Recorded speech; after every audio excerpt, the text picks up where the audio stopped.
Eh, Ahí está. sí, Sí.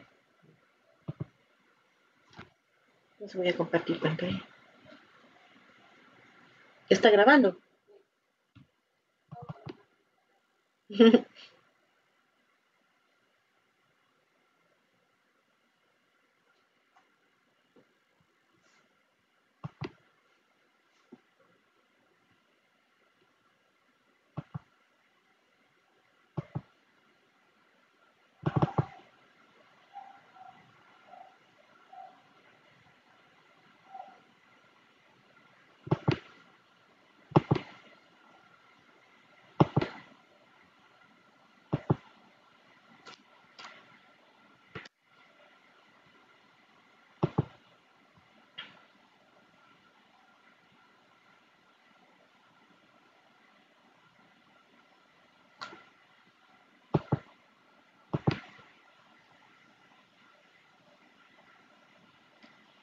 Buenos días, ¿cómo están todos? Bienvenidos entonces a la clase de esta semana que es esqueletos de carbono, metabolismo de aminoácidos, especialmente su catabolismo de los esqueletos carbonados y el ciclo de la urea. Voy a empezar a compartir la pantalla y gracias por su asistencia. Esta clase está siendo grabada para poder ser utilizada por el resto de los alumnos que cursan medicina, el segundo año del curso de bioquímica. Me copian, es una clase siempre interactiva aunque sea grabada, no hay ningún problema. ¿Algún alumno me puede confirmar que se escucha y se observa bien? Sí, doctora, se la ve bien y se lo escucha bien. Muchísimas gracias, voy a usar audífonos.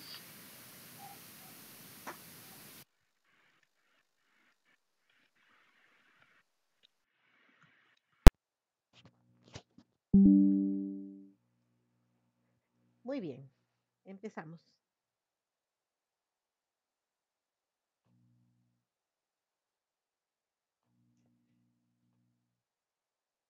Como les estaba diciendo, dejamos ya los carbohidratos para poder trabajar el siguiente paso, que es el siguiente macronutriente, que vendría siendo, pues en este caso, las proteínas. Entonces, creo que voy a hacer la clase, no importa, eh, esto lo podemos editar después. Voy a quitar mi pantalla en la Meet, porque considero de que debo de apagarla. Ahí está. Ahora sí.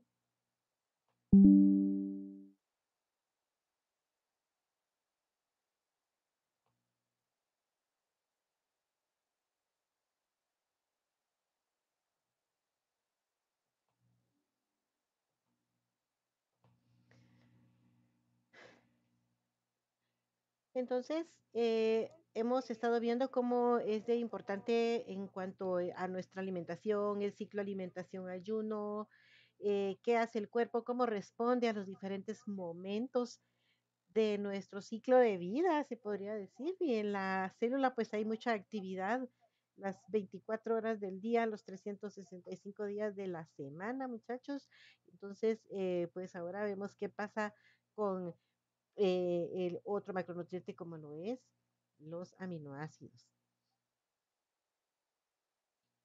Y ustedes podrían decirse, bueno, acá tenemos el ciclo de Krebs y se recuerdan cuando estuvimos viendo tanto el ciclo de Krebs como la gluconeogénesis y cómo en este ciclo tan importante en el metabolismo intermediario tenemos diferentes actores que se le llaman intermediarios anfibólicos que pueden ser utilizados para diferentes usos. Y aquí podemos hablar del concepto de aminoácidos y cetoácidos, o más bien dicho, alfa cetoácidos, y cómo la interacción entre estos nos pueden hacer como un trébol de derivación metabólica hacia diferentes rutas de acuerdo a las necesidades de la célula.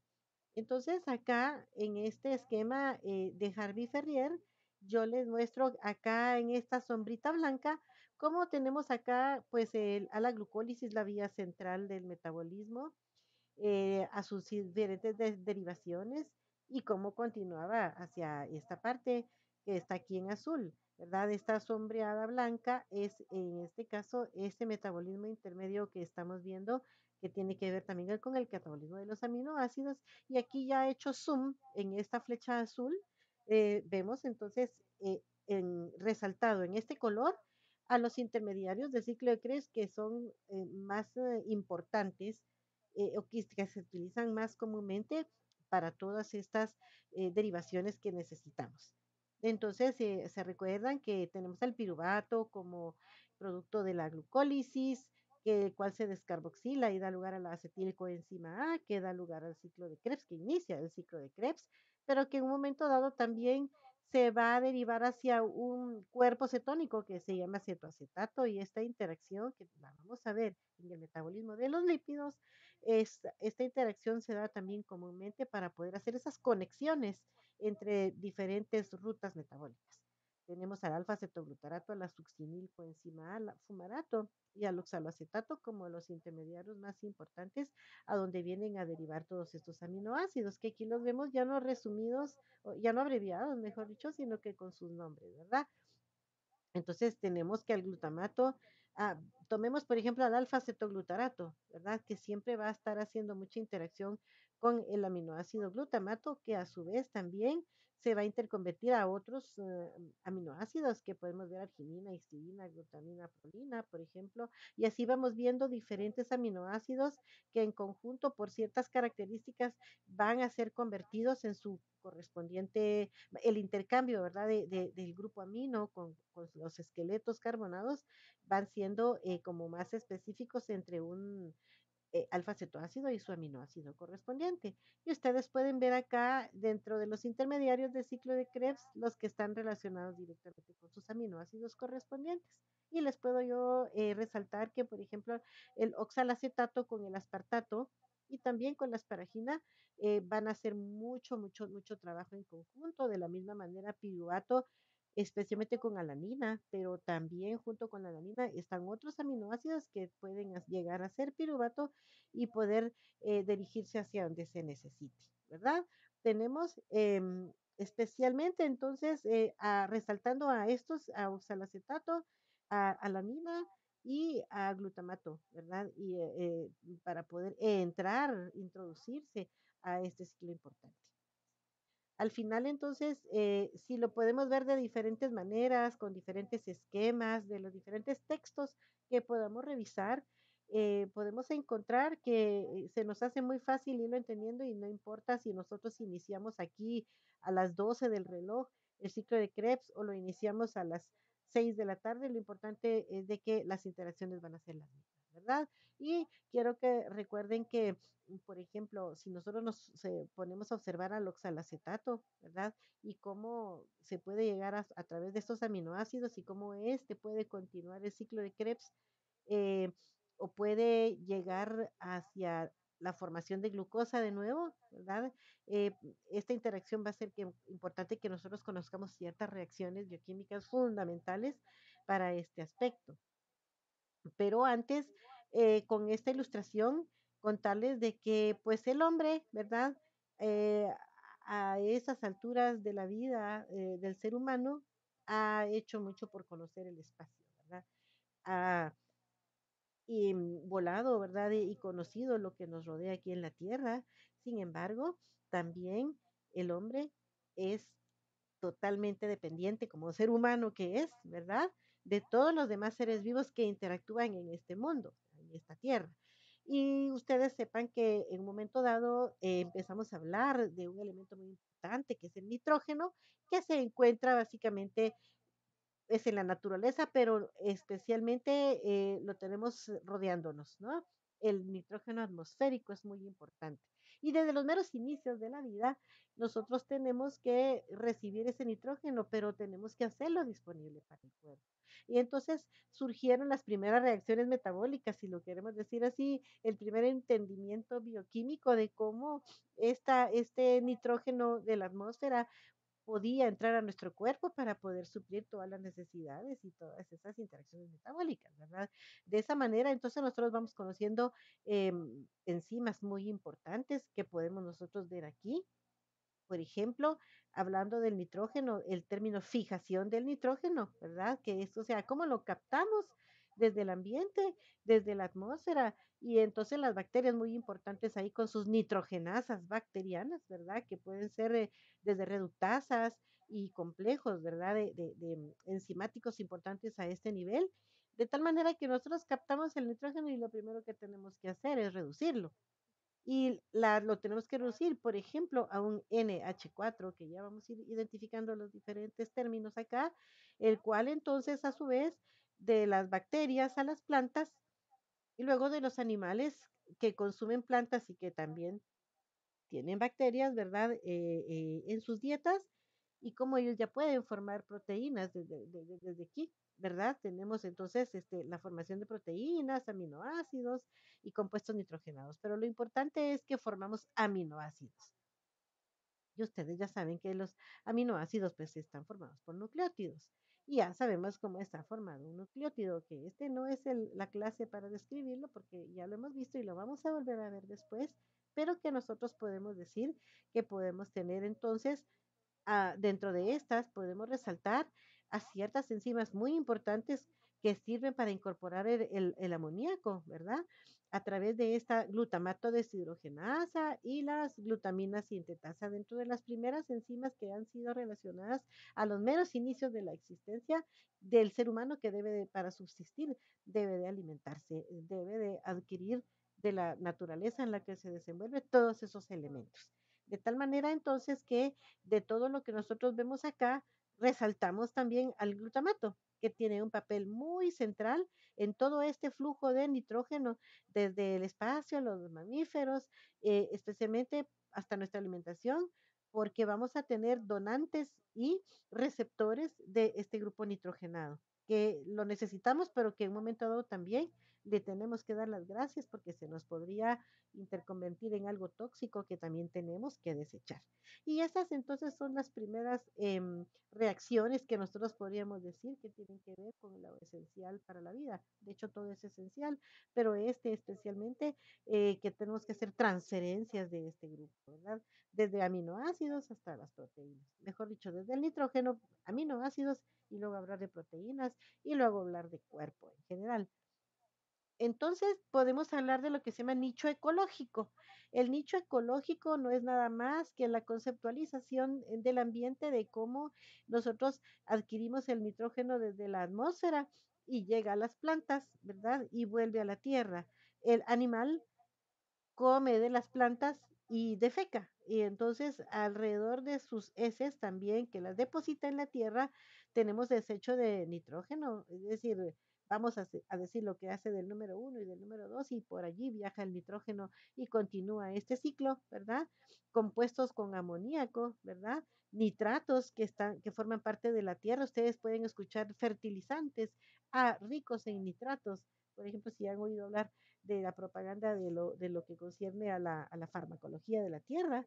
Y entonces nosotros tenemos nitratos en el suelo que a su vez van desembocando de nuevo hacia el mar, donde sube en forma de vapor de nuevo a la atmósfera. Y bueno, este es el ciclo de lo que se le llama el nicho ecológico del nitrógeno. De esta manera, entonces, el nitrógeno ya de forma reducida ingresa al cuerpo, ¿verdad? Ya lo tendríamos nosotros para su aprovechamiento y va a ingresar el nitrógeno en forma de aminoácidos libres, por ejemplo, de la dieta, que nosotros vamos a comer un pedazo de carne, lleva proteína y la proteína está formada por aminoácidos. Vamos a comer huevito, la misma historia. Vamos a comer frijolitos y de esta manera entonces nuestras fuentes de proteínas van a ser fuentes de aminoácidos que a su vez son fuentes de nitrógeno. Y el nitrógeno pues es muy importante para todo esto. Pero podemos resaltar entonces que el amoníaco también en un momento dado, ¿verdad? Lo vamos a producir en nuestro tracto intestinal por las bacterias formadoras, ¿verdad? De nitrógeno y en este caso las tenemos que tomar en cuenta.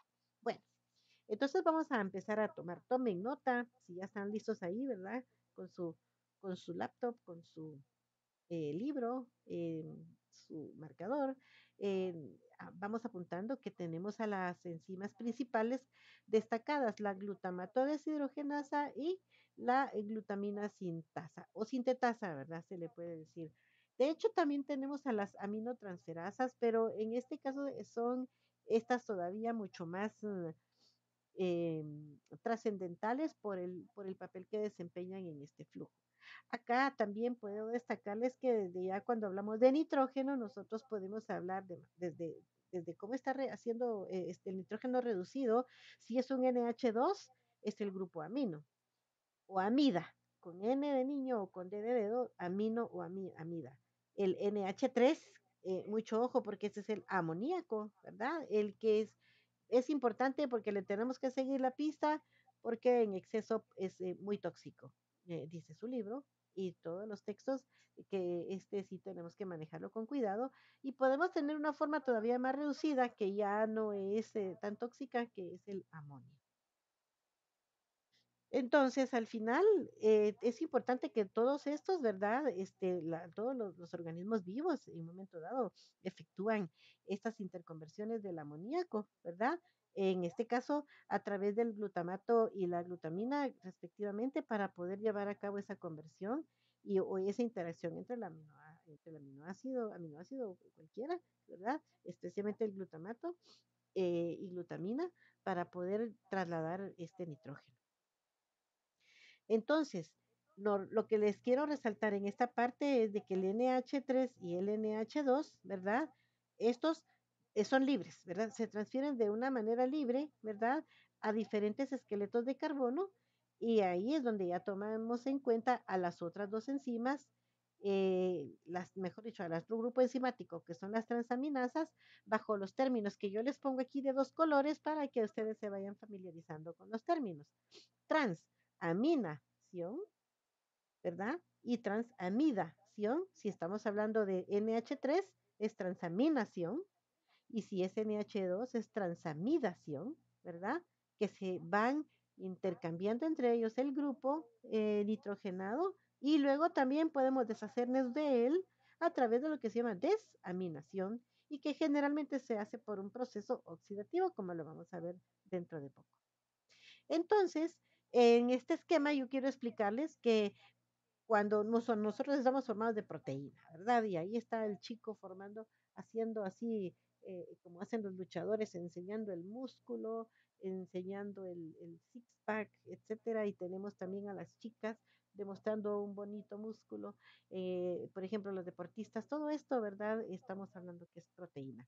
Pero que la proteína en un momento dado, mucho ojo, no, su función importante es para estructura del cuerpo, pero también proteínas funcionales y también proteína como fuente de energía, que al final, metabólicamente hablando, todo es importante, pero nosotros normalmente hacemos énfasis en lo que es lo energético, ¿de acuerdo? Entonces nosotros podemos ver aquí que si nos vamos para este lado izquierdo de la pantalla, sabemos de que nuestra pozo o pool de aminoácidos, como les voy a poner por ahí, nuestro conjunto de aminoácidos, viene primero pues por la alimentación de las proteínas, aminoácidos, nitrógeno que nosotros podamos digerir, ¿verdad? A la hora de alimentarnos y entonces un proceso es a través de la digestión, cómo se va descomponiendo en sus diferentes componentes. Y el otro es interno, la producción interna a través de intermediarios de la glucólisis y del ciclo de Krebs por este proceso de transaminación. Entonces nosotros tenemos a nuestro conjunto de aminoácidos que nos sirven para poder hacer de nuevo proteína corporal o para que se catabolice siguiendo la ruta oxidativa y que puede llegar a convertirse en un momento dado a glucosa, si ya saben ustedes cuál es la vía, hasta CO2, ¿verdad? Si continuamos el ciclo de Krebs, bueno, la vía aquí es gluconeogénesis, y si estuviésemos en un momento mucho más avanzado de un ciclo, por ejemplo, de inanición, de ayuno e inanición, a la formación de cetonas. Pero antes, si en un momento normal, donde no estemos pasando por un proceso agudo del ciclo alimentación-ayuno, podemos desecharlo normalmente a través de urea, ¿verdad? El grupo amino, el nitrógeno, ¿verdad? Produciendo amoníaco. Bueno, tenemos entonces nuestro pool de aminoácidos y también nosotros podríamos derivarnos hacia otros productos no proteicos. Estos derivados no proteicos podrían ser las porfirinas, que tienen que ver con la hemoglobina, las purinas y pirimidinas, que tienen que ver con la síntesis de nucleótidos, la síntesis de neurotransmisores, síntesis de hormonas, la síntesis de formación de lípidos complejos y azúcares aminados, etcétera. De todos estos, chicos, menos los últimos dos, tenemos clase, tenemos estos puntos que tratar en diferentes clases con ustedes ya dentro de poco. Bien, en su libro y los textos en general se dice de que del 1 al 2% del total de proteínas se catabolizan, especialmente las que son de origen muscular, ¿sí? Se dice entonces que, por ejemplo, cada día los humanos pues, obtenemos alrededor del 1 al 2% de la proteína del cuerpo total, principalmente del músculo, ¿verdad? Que en un momento dado, recuérdense que nosotros tenemos el término, ahorita lo vamos a ver, el término al que me refiero, de ese recambio que tenemos que hacer, pero sepan también que si se cataboliza el 1 al 2%, el 75 y hasta el 80% de estos aminoácidos liberados más bien se reutilizan en la síntesis de nuevas proteínas. Es decir, que nosotros estamos más bien haciendo un balance de reutilización más que el proceso catabólico. Y que luego para completar un 100%, el resto que no se cataboliza ni que se reutiliza, pues lo vamos a eliminar en forma de urea. ¿Verdad? Para completar un 100% de ese metabolismo proteico. Entonces, cuando hablamos de la reutilización en la síntesis de nuevas proteínas, hacemos el llamado a lo que se llama recambio proteico, que el recambio proteico es el proceso, ¿verdad? En el cual tanto la degradación como la síntesis, ¿verdad? A la cual también le llamamos una más renovación que una síntesis de novo, ¿verdad? Los cuales son procesos continuos de las proteínas, ¿verdad? Y esto sucede en todas las formas de vida, es decir, el recambio proteico se refiere a la degradación y síntesis continua de las proteínas celulares y lo que busca es pues obtener en un momento dado un balance de este. Y ahorita vamos a ver por qué. Pero antes, de nuevo, estos términos del pool de aminoácidos, o sea, del conjunto, entonces viene desde la proteína dietética, de el catabolismo de proteico y de la síntesis de aminoácidos no esenciales, ¿verdad? Y que luego el balance es que de esta manera nos ingresa y de esta manera que está acá, nosotros pues le damos la salida, ¿verdad? A través del recambio proteico o a través del catabolismo, que vendría siendo el que estamos viendo acá, o hacia la derivación de otros productos. Si nosotros queremos entonces el turnover, es decir, ese recambio proteico, entonces va a resultar de un proceso simultáneo de síntesis y degradación, ¿verdad? De las moléculas proteicas. Y que se dice que pues, en un adulto, pues humano, bien alimentado, la cantidad de proteínas en su cuerpo va a permanecer constante. Ese es el punto, ¿verdad? Puesto que la tasa de síntesis de proteínas debe de ser lo suficientemente cabalita, ¿verdad? Para reemplazar esa degradación o pérdida proteica. Lo que les quiero decir aquí es de que a diferencia de los carbohidratos, nosotros no tenemos almacenamiento en sí de aminoácidos. Todos están ocupados en el metabolismo, no tenemos para usar en un futuro. Normalmente la tenemos que adquirir todos los días. Bien. Entonces, el libro habla del término balance nitrogenado, chicos, ¿verdad? Y pues el balance nitrogenado, pues es un término muy importante en nutrición, especialmente en nutrición, donde nosotros tenemos que saber que la diferencia entre el ingreso y la pérdida total del nitrógeno, ¿verdad? Por las heces, la orina y la transpiración, o sea, por cuál podríamos tener en un momento dado la eliminación del nitrógeno, pues es por heces, orina y por la transpiración, ¿sí? Entonces,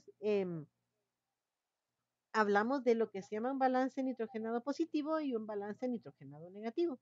Y pues su libro es muy claro, muy clarito, ¿verdad? En indicarnos que hablamos de un balance nitrogenado positivo cuando nosotros entonces perdemos menos de lo que nos ingresa, ¿verdad? porque lo retenemos en un momento dado, se expresa en el útero, en un niño en crecimiento, en las embarazadas en general, pues porque estamos formando tejidos y ahí necesitamos tener disponibilidad de proteínas y aminoácidos, es decir, del nitrógeno de esa manera.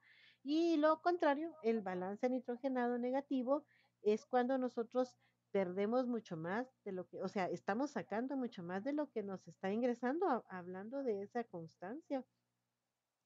En un momento posquirúrgico, los pacientes que ingresan, que los quemados, ¿verdad? Tienen mucho consumo proteico, un cáncer avanzado, la desnutrición en ambas formas, ya sea en kwashiorkor o en marasmo, ¿verdad? Tienen ahí una pérdida de proteína, mucho más que lo que les ingresa. Y ahora pues actualizamos al COVID-19 o cualquier proceso infeccioso por una sepsis, por ejemplo, donde el cuerpo tiene que estar consumiendo muchas proteínas para poder estar reparando tejidos y, y haciendo pues rehabilitación, ¿verdad? Entonces, este es lo que se le llama el balance nitrogenado y claro que cuando está uno a nivel de el hospital, sí tiene que hacer un aporte nutricional importante que tome en cuenta ese balance nitrogenado, que no se traduce nada más que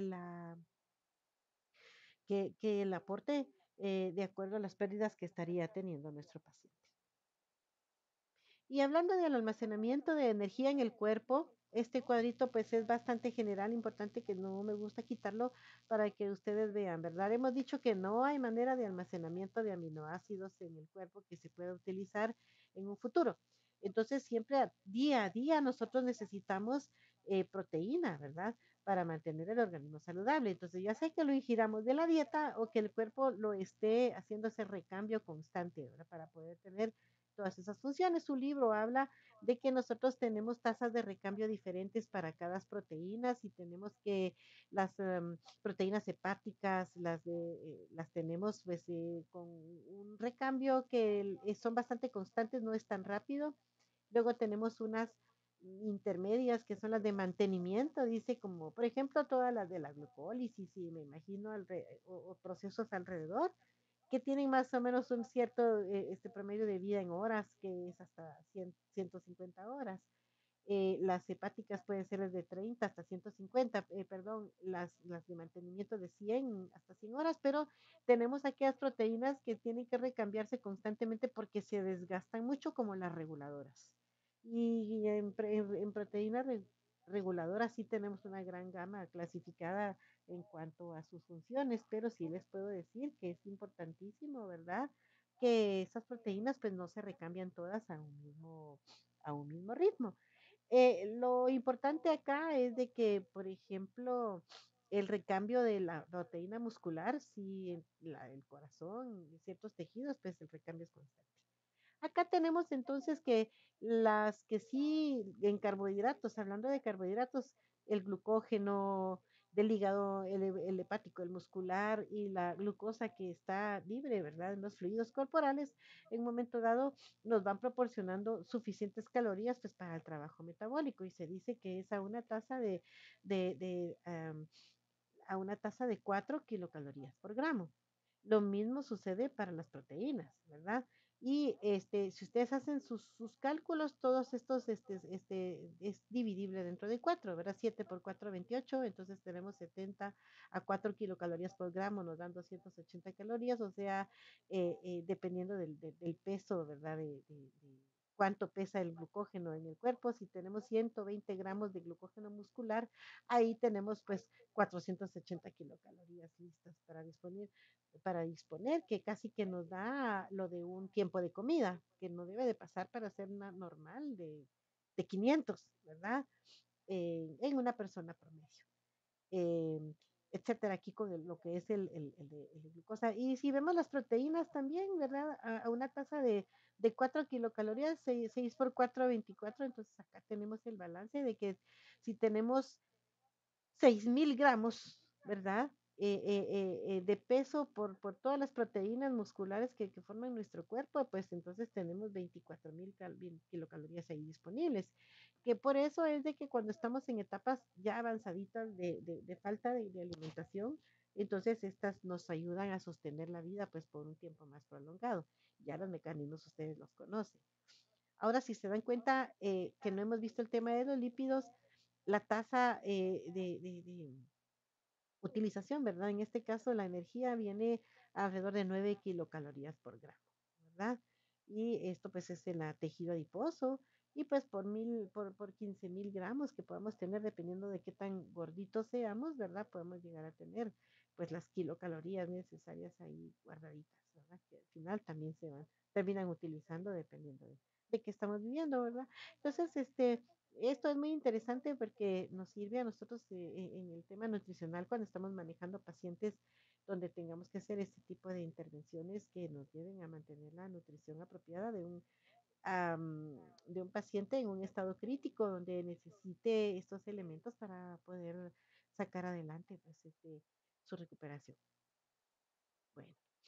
Este que tienen ustedes acá, este es el primer esquemita que tiene que ver con el intercambio de los aminoácidos entre órganos, ¿verdad?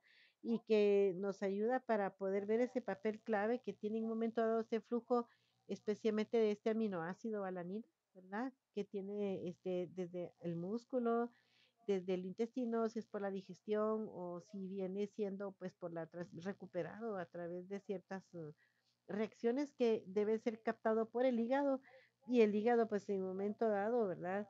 La absorción hepática y la posterior utilización, ya sea para eliminar el nitrógeno a través de la urea o pues ya saben ustedes ese papel hepático de mantener los niveles de glucosa en sangre. Entonces, este solo es un esquema para poder resaltar eso. Bueno, toquemos entonces el tema de lo que son los aminoácidos en general, pero antes, ese metabolismo proteico en cuanto al catabolismo de los aminoácidos, entonces necesita una vía exclusiva para poder metabolizar el esqueleto de carbono de un aminoácido. Este es un aminoácido, ¿verdad? Con su grupo amino en rojo y que si nosotros se lo quitáramos, se lo elimináramos, lo que nos queda pues es un esqueleto carbonado. Generalmente el esqueleto carbonado, una vez eliminásemos su grupo nitrogenado, pues que es nada más ni nada menos que un intermediario del ciclo de Krebs y el cual se convierte en un alfa cetoácido. ¿Sí? Ahora bien, el grupo nitrogenado debe ser metabolizado de una manera diferente, ¿verdad? Entonces, en el metabolismo del nitrógeno del aminoácido, ¿verdad? Al final el producto es urea. Entonces ya saben ustedes que para eso es que nosotros vamos a revisar el ciclo de la urea. ¿Y qué es un aminoácido entonces? Es un carbohidrato con un grupo amino, ¿de acuerdo? Y aquí pues ven ustedes algunos ejemplos, ¿verdad? Que tienen entonces su esqueleto de carbono unido a un grupo amino, ¿verdad? Y que tiene un radical amino. Y pues van repasando cada uno de los esqueletitos de un aminoácido y pues en este caso pues así sería. Eh, de tal manera entonces que como este face-off que yo les muestro aquí, ¿verdad? Interacción entre los esqueletos carbonados, pues va a depender en parte de dónde tienen ubicado al grupo amino, pero especialmente la cadena o radical que es diferente pues para cada aminoácido. Entonces un aminoácido tiene acá su grupo carboxilo, tiene el carbono alfa, ¿verdad? Que el carbono del grupo carboxilo nunca cuenta, es el carbono alfa, pero es el segundo si se quiere contar acá, y el carbono beta, que luego la vamos a ver de importancia, que vendría siendo el tercer carbono, pero es en sí en la cuenta, pero es el segundo, según la nomenclatura griega que se le da. Entonces, un alfa aminoácido es porque tiene el grupo amino siempre unido al carbono alfa. ¿De acuerdo?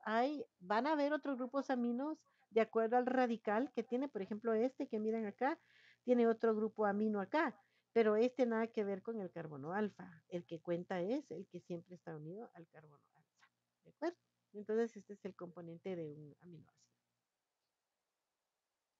Y entonces también ustedes, en sus capítulos, ¿verdad? De referencia de lectura de Harper, entonces también deben de conocer las clasificaciones de los aminoácidos. Tenemos en total 20 aminoácidos en el cuerpo funcionales, de los cuales unos son esenciales y otros son no esenciales. Si alguien me sigue, y me quisiera decir qué es un aminoácido esencial, en este momento le puedo ceder unos segundos.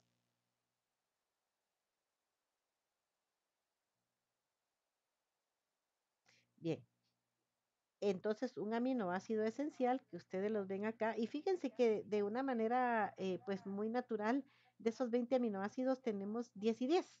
Entonces tenemos estos 10 aminoácidos esenciales, ¿verdad? Que no es nada más de que estos son esenciales para nuestro cuerpo para poder adquirirlos en nuestra dieta, ya que estos tienen esqueletos de carbono que si nosotros no podemos elaborarlos, ¿verdad? Y entonces, por lo tanto, ya vienen definidos y tenemos que obtenerlos de la dieta. Entonces, esto sí no podemos hacer ese intercambio, es decir, formar ese esqueleto de carbono, ¿sí? Su radical especialmente.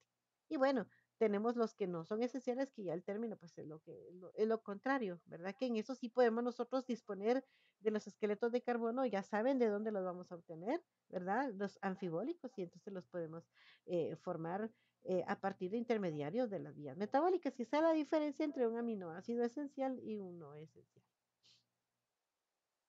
Bien.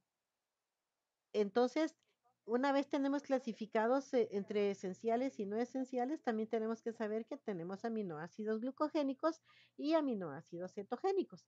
Y este esquemita lo que nos indica es de que en rosadito tenemos a todos aquellos aminoácidos cuya interacción, cuyas reacciones van a dar al final a intermediarios metabólicos que en un momento dado pueden ir caminando hacia formación de glucosa. Entonces, si ustedes observan, por ejemplo, pongamos acá unos que casi no van. Fenilalanina y tirosina. En un momento dado pueden hacer transaminación hacia fumarato, el cual va a pasar a malato, luego a oxalacetato, y luego viene la condensación con acetilcoenzima A en un momento dado. Pero antes de regresarnos a esa parte, el oxalacetato en un momento dado eh, puede salir, o sea, interconvertirse, acuérdense de la piruvato carboxilasa, ¿verdad? Y entonces que esta se puede convertir en piruvato y eventualmente llegar a la vía glucolítica por vía gluconeogénica. Y tenemos en celeste a los cetogénicos, que estos van a dar lugar a acetoacetilcoenzima A, el cual a acetilcoenzima A, y pues a partir de aquí no podemos producir glucosa tan fácilmente por el momento de ciclo de alimentación ayuno en el que esto ocurre, pero obviamente entra al ciclo de Krebs para que puedan ser utilizados. De hecho, acá entre acetoacetilcoenzima A y acetilcoenzima A debería de haber una doble flechita, porque aquí hay una interacción. Pero lo que les resalto en este momento es de que acá tenemos que poner atención a aquel término de que la acetilcoenzima A es un intermediario muy importante por el papel que juega en el metabolismo tanto de carbohidratos como de proteínas y de lípidos para poder, tiene que ver en todos y puede estar presente en todos dependiendo del momento, ¿verdad? Entonces, si nosotros lo vemos en función de acetilcoenzima A, los carbohidratos van a formar acetilcoenzima a partir de la glucosa mediante la glucólisis y la descarboxilación oxidativa del piruvato. Los lípidos, por su lado, de la beta oxidación, ¿verdad? O sea, de la degradación o catabolismo de un ácido graso, ¿verdad? O sea, el producto final de la beta oxidación es acetilcoenzima A. Y por el lado de las proteínas, ¿verdad? Se forma a partir de lo que es transaminación, especialmente de alanina, ¿verdad? Vamos a formar acetilcoenzima A, porque ustedes van viendo que entre alanina y piruvato hay una atracción muy grande, hay una relación muy cercana. No es que los demás no se puedan interconvertir en piruvato, pero es que es alanina el principal que se está formando la mayor parte del tiempo, se está formando a piruvato. Ajá, entonces sí puede en un momento dado otros aminoácidos formar directamente esta molécula de acetilcoenzima A, pero van a ver que unos van a ser o más fácil o más comunes para esa interacción. ¿Vamos bien? Entonces, eh, les pongo siempre, no, a mí me gustan más los esquemas, pero este cuadro es como muy teórico. ¿verdad? Mental, memorístico del origen de los aminoácidos no esenciales, ¿verdad? Los de esenciales, pues de la dieta y no hay más. Pero ¿de dónde entonces nosotros podemos formar alanina? Pues ya vimos, ¿verdad? Del piruvato por transaminación. Si tenemos estos aminoácidos, asparagina, aspartato, arginina, glutamato, glutamina y prolina, son totalmente de intermediarios del ciclo de Krebs. Ahora bien, tenemos algunos, ¿verdad? Como la serina, que fíjense, se origina del 3-fosfoglicerato de la glucólisis. Esto no nos toca verlo en esta clase y el libro no lo toca hasta en el otro capítulo, pero podemos fijarnos muy bien que hay intermediarios como este que puede llegar a formar serina. De la serina se puede formar glicina y la cisteína también puede formarse de la serina, pero también de la metionina. Y aquí el punto importante es de que va a participar el azufre. Y más adelantito vamos a tener una clase donde tenemos la tirosina y se deriva de la fenilalanina por una serie de hidroxilaciones que se van dando. Entonces, prácticamente fenilalanina y tirosina tienen casi la misma estructura con la diferencia del grupo hidroxilo. Bueno, esta es la clasificación que a mí me gusta más porque tenemos la clasificación de los 20 aminoácidos entre no esenciales y esenciales y si son glucogénicos, si son cetogénicos o que pueden en un momento dado hacer también tanto glucogénicos como cetogénicos. Acá sí este esquema ayuda mucho para ustedes poder hacer la diferenciación, ¿verdad? Y pues entonces les recuerdo entonces que aquí en el color rojito los glucogénicos van a dar lugar a una producción neta de piruvato, ¿verdad? O intermediarios del ciclo de Krebs, ¿verdad? En este caso, los más importantes son el alfa-cetoglutarato y el oxaloacetato, como sus alfa-cetoácidos por predilección, ¿de acuerdo? Entonces, son la mayoría, tanto en esenciales, ¿verdad? Como no esenciales. Em, si nosotros tenemos aquí en el color verde, podemos ver que todos los aminoácidos son al menos en parte glucogénicos, pero hay dos que definitivamente no pueden dar lugar a glucosa, únicamente son cetogénicos, ¿verdad?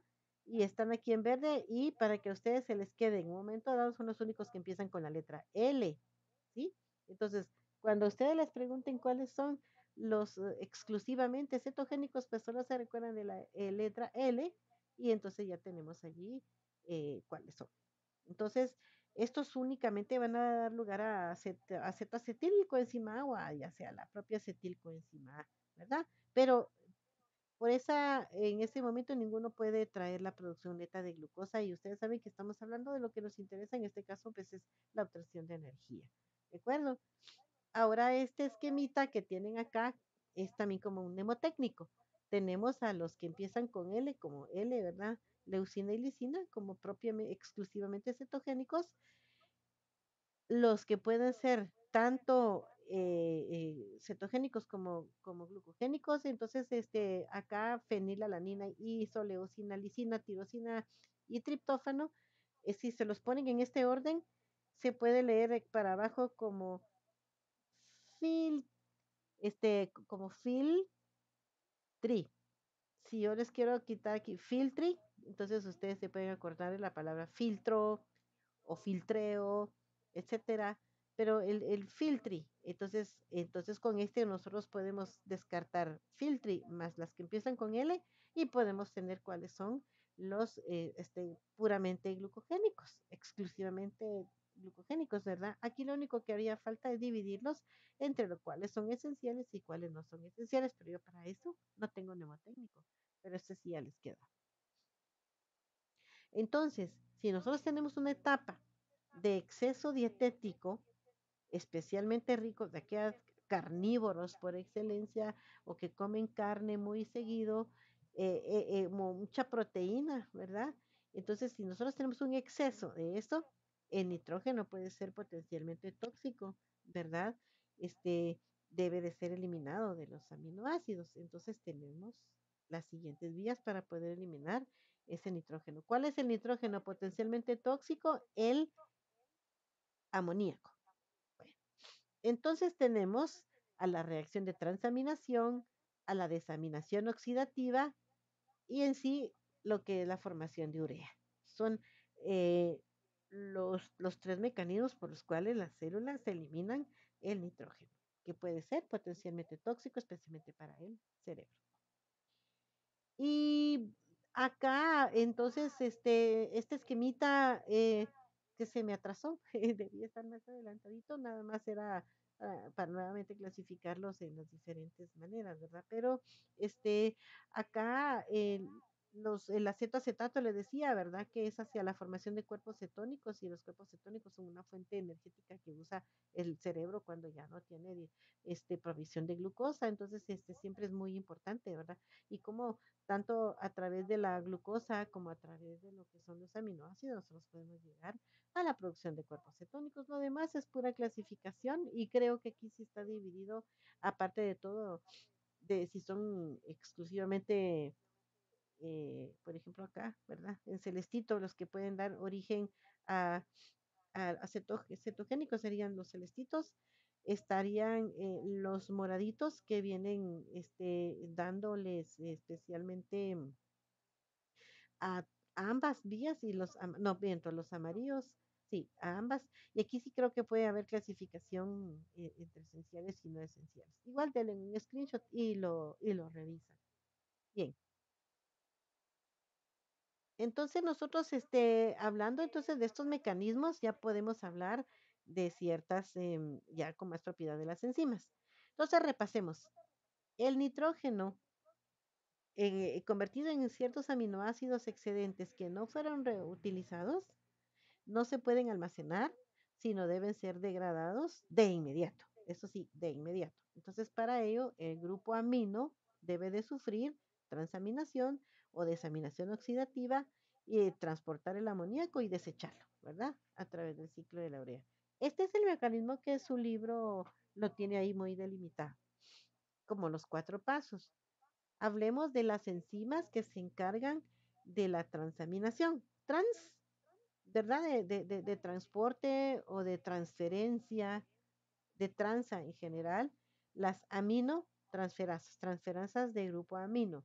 Son enzimas que existen para todos los aminoácidos, excepto para la treonina y la lisina, dice el libro, ¿verdad? De que treonina y lisina no necesariamente desechan de esa manera, no utilizan aminotransferasas para poder desechar su grupo. No es que no lo desechen, sino que tienen otro mecanismo que no es objetivo de la clase de hoy.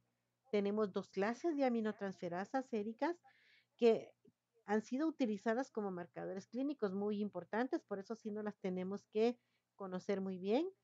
Nosotros todavía en nuestra época les decíamos transaminasas.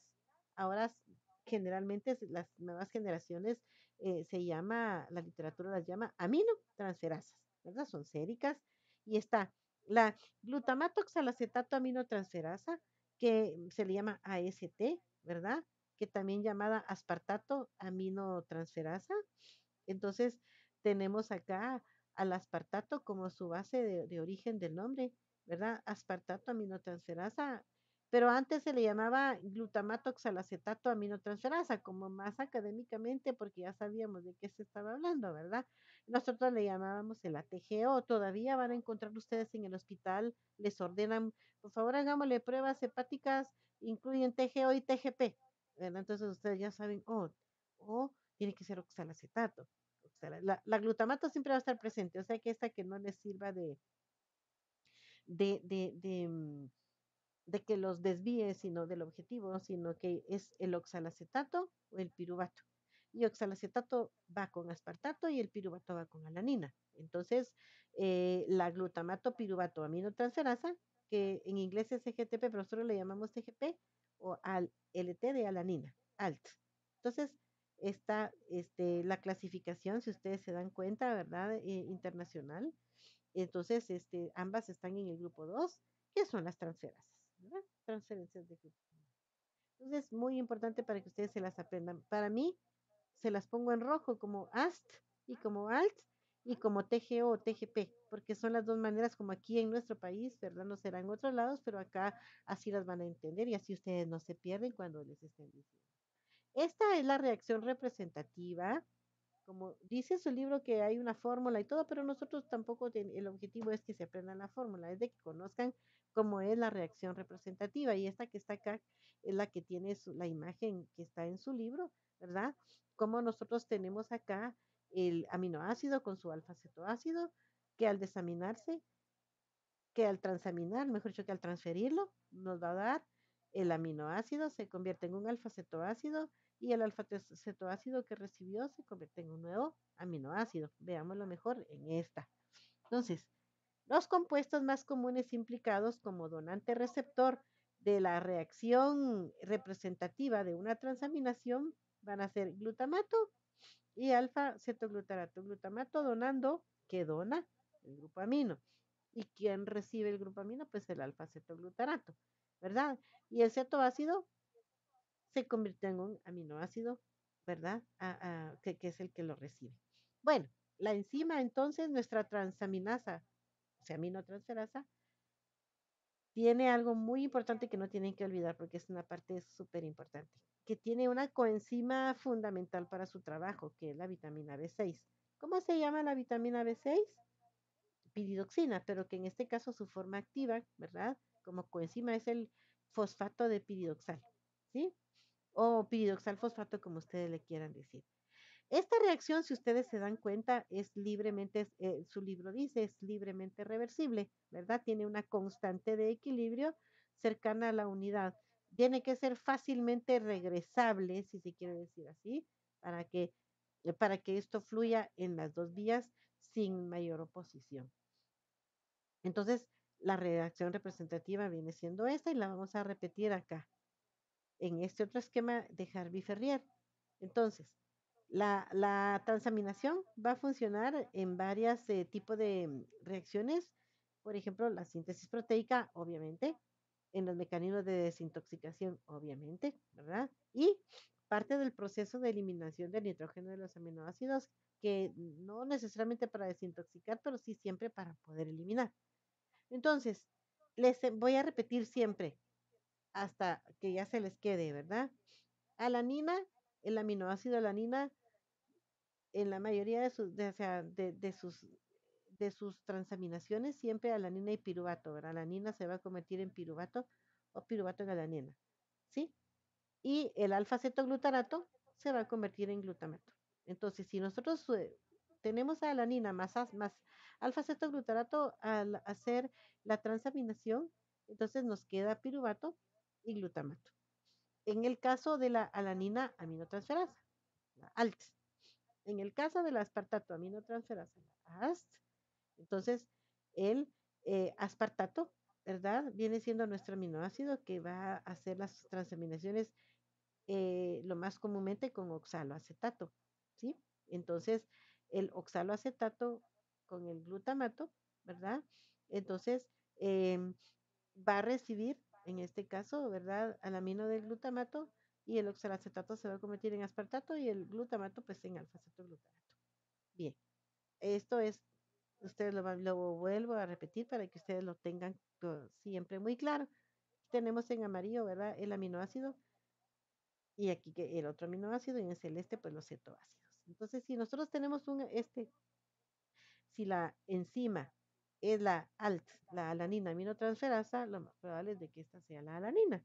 Aquí está su grupo y se lo transfiere a este alfa-cetoglutarato convirtiéndolo en glutamato y la alanina quedando como el alfa-cetoácido piruvato. Si lo vemos desde el aspartato, aminotransferasa, la AST, entonces, en este caso, ¿verdad? El glutamato nos transfiere, le dona al oxaloacetato, el grupo amino, dándonos lugar a alfa-cetoglutarato y convirtiéndose a aspartato. Bien, tenemos esta reacción muy clara. ¿De acuerdo? Entonces, bueno, este cuadro repetitivo, de nuevo la reacción representativa, ¿sí? Que las aminotransferasas, ¿verdad? Son del grupo de transferasas. Entonces, repasemos. Transfieren grupos amino, ¿sí? Su reacción es libremente reversible y constante, con un equilibrio cercano a la unidad. Y necesitan una coenzima especial llamada piridoxalfosfato, ¿verdad? Que es la B6, la piridoxina, para poder ejercer su función. Entonces, ¿qué es el trabajo que tiene que hacer la coenzima? Actuar como transportador del grupo amino entre los sustratos, alternando su estructura entre la forma aldehídica, ¿verdad? Piridoxalfosfato y la forma aminada, que ya es la de aminoácido. Entonces, veámoslo. Su libro habla de una reacción de ping-pong que en general no es nada más que esa eh, reacción enzimática de ping-pong, ¿verdad? Donde la transaminación este, se adiciona de una manera alternativa al sustrato y va a liberar el producto. Al final, no es que analicemos el ping-pong, sino que analicemos realmente lo que hace la coenzima.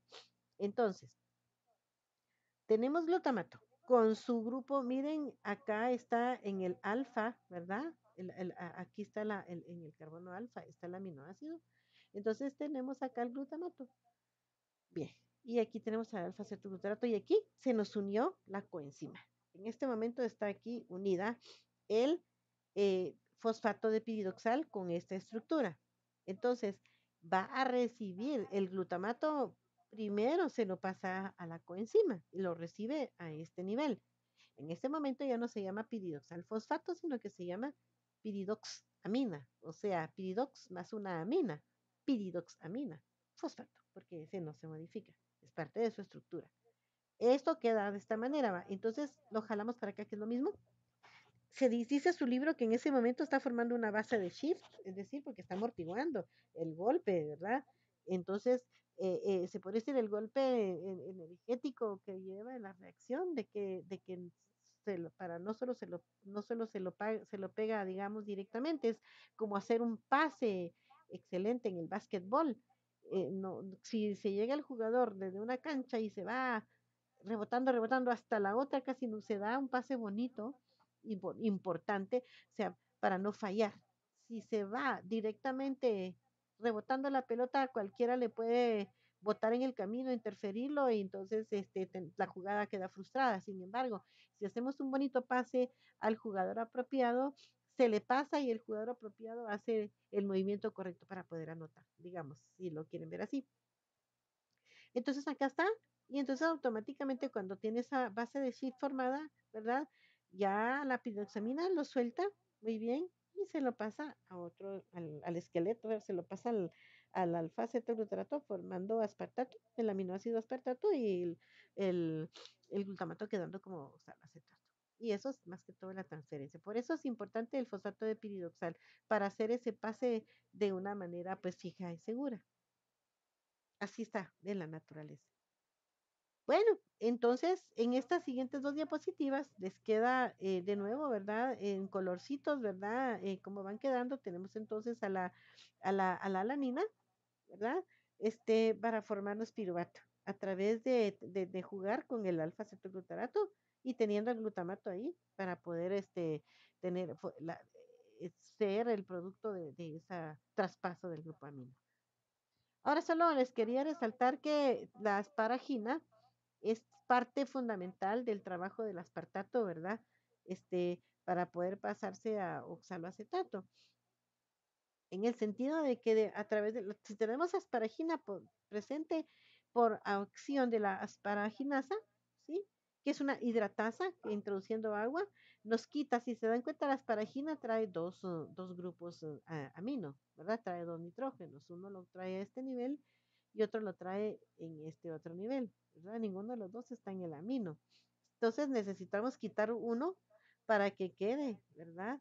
Acá en el aspartato, ¿verdad? Tampoco está en el carbono alfa, el amino, pero igual es importante que lo tenga así porque el aspartato, como vamos a ver dentro de poquito, nos va a servir para introducir el grupo amino al ciclo de la urea. Entonces ya una vez está formado como aspartato, pues ya ocurre la transaminación que ya están conociendo ustedes. Las tres reacciones importantes que ustedes deben de fijar es básicamente esta, entonces, ¿verdad? Aquí la pueden tener ustedes.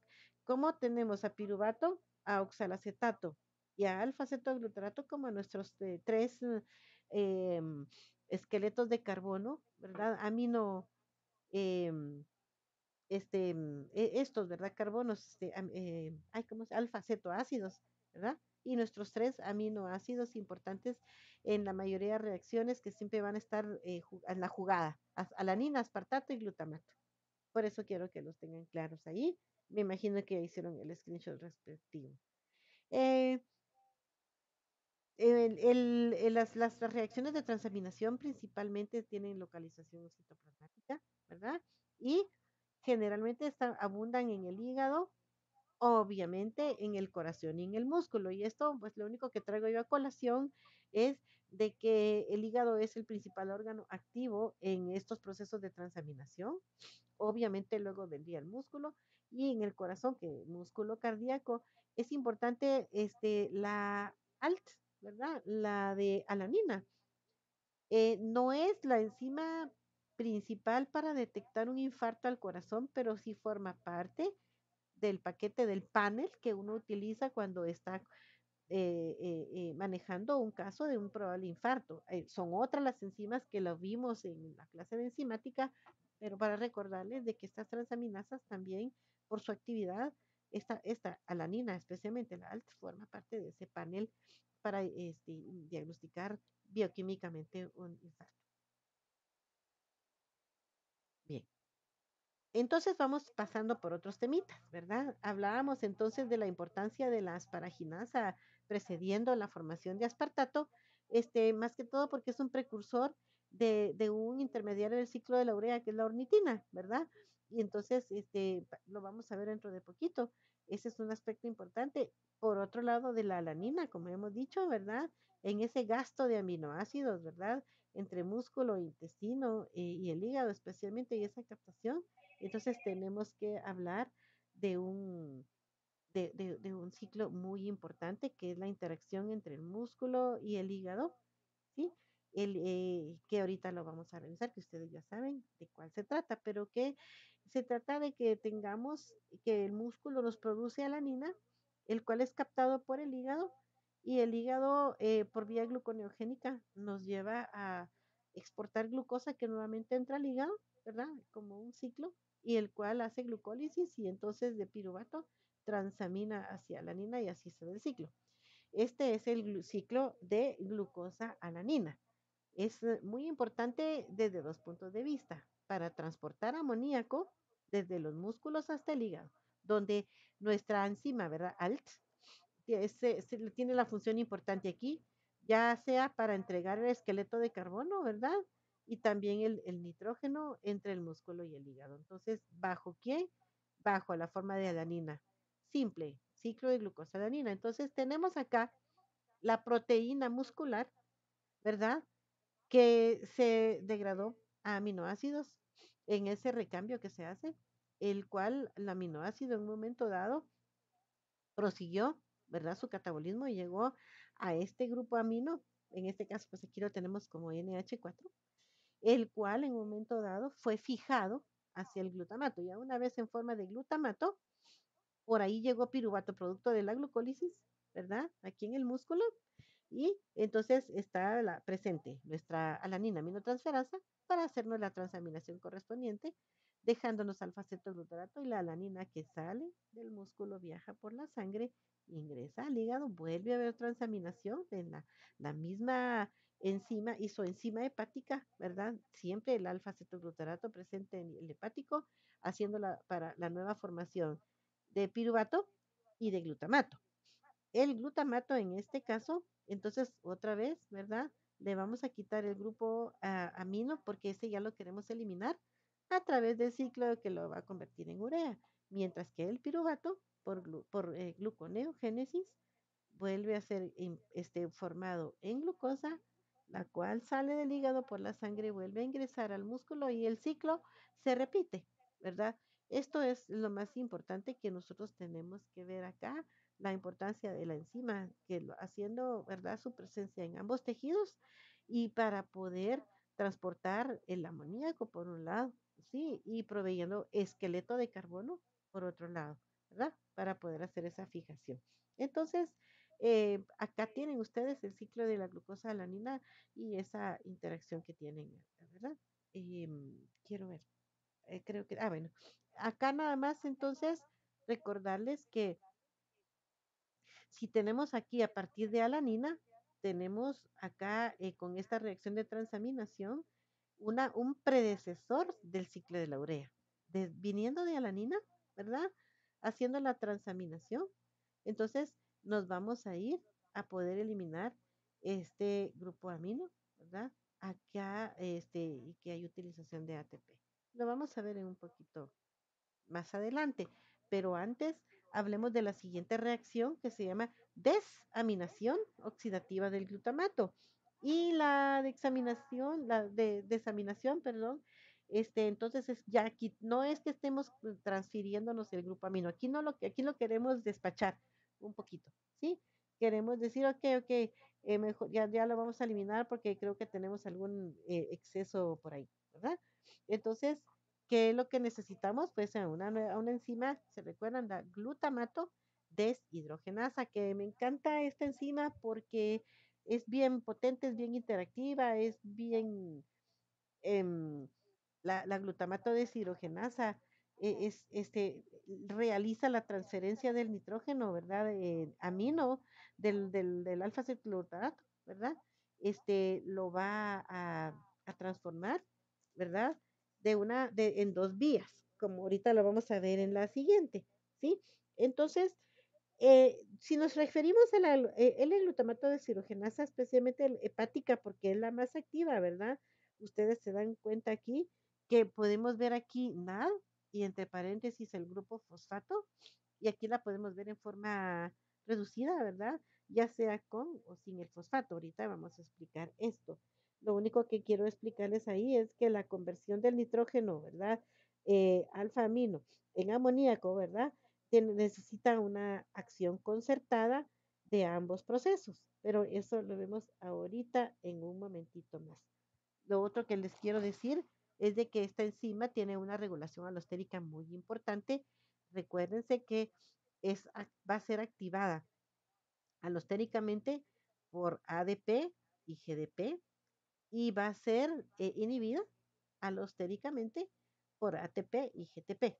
Es decir, que nosotros la vamos a activar con marcadores de baja, ¿verdad? De baja energía y la vamos a desactivar con marcadores de alta energía para que vayan viendo ustedes en qué momento necesitamos eliminarnos el grupo amino, en qué momento necesitamos fijarlo, ¿verdad? Vamos a necesitar una fijación de nitrógenos en función reversa. Veámoslo acá. Me gusta mucho más acá este esquema porque aquí ya lo vemos muy claramente. Tenemos entonces que acá está nuestro glutamato con el glupamino que no lo queremos, ¿verdad? Sí, aquí está colocadito este que está aquí, sí es el amino, ¿verdad? En el alfa, ¿verdad? Del alfa aminoácido glutamato. Y entonces vámonos a la flechita de aquí arriba. Acá la glutamato de cirugenasa va en una función en la que vamos a eliminar nuestro grupo amino. Si lo queremos eliminar, entonces utilizamos la coenzima NAD oxidada. Obviamente vamos a necesitar aquí dejar aquí un hidrógeno, ¿verdad? Entonces producimos un NAD reducido y el grupo amino. ¿De acuerdo? Entonces, por la estabilización de este hidrógeno que está acá, ¿verdad? Entonces nos lo llevamos junto con el grupo amino, pero y para estabilizarlo ya sabemos, ¿verdad? Que tiene que haber ahí un ceto. Bueno, entonces les decía acá que si nosotros queremos lo contrario, lo que queremos es fijar nitrógeno, entonces anda por ahí en el citoplasma y lo tomamos, pero necesitamos aquí meter la doble transmisión, ¿verdad?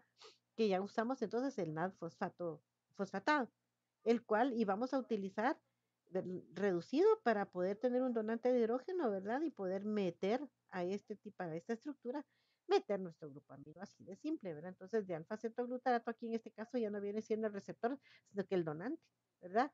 Y en este caso, pues este va a ser el receptor.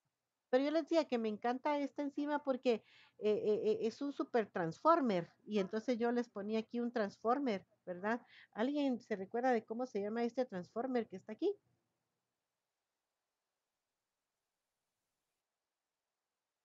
¿No vieron los Transformers? ¿O no quieren aparecer en el video? Bueno, les dejo de tarea que me digan quién es. Era Optimus Prime. Ahí está. École, sí, es Optimus Prime, el mejor Transformer de todos.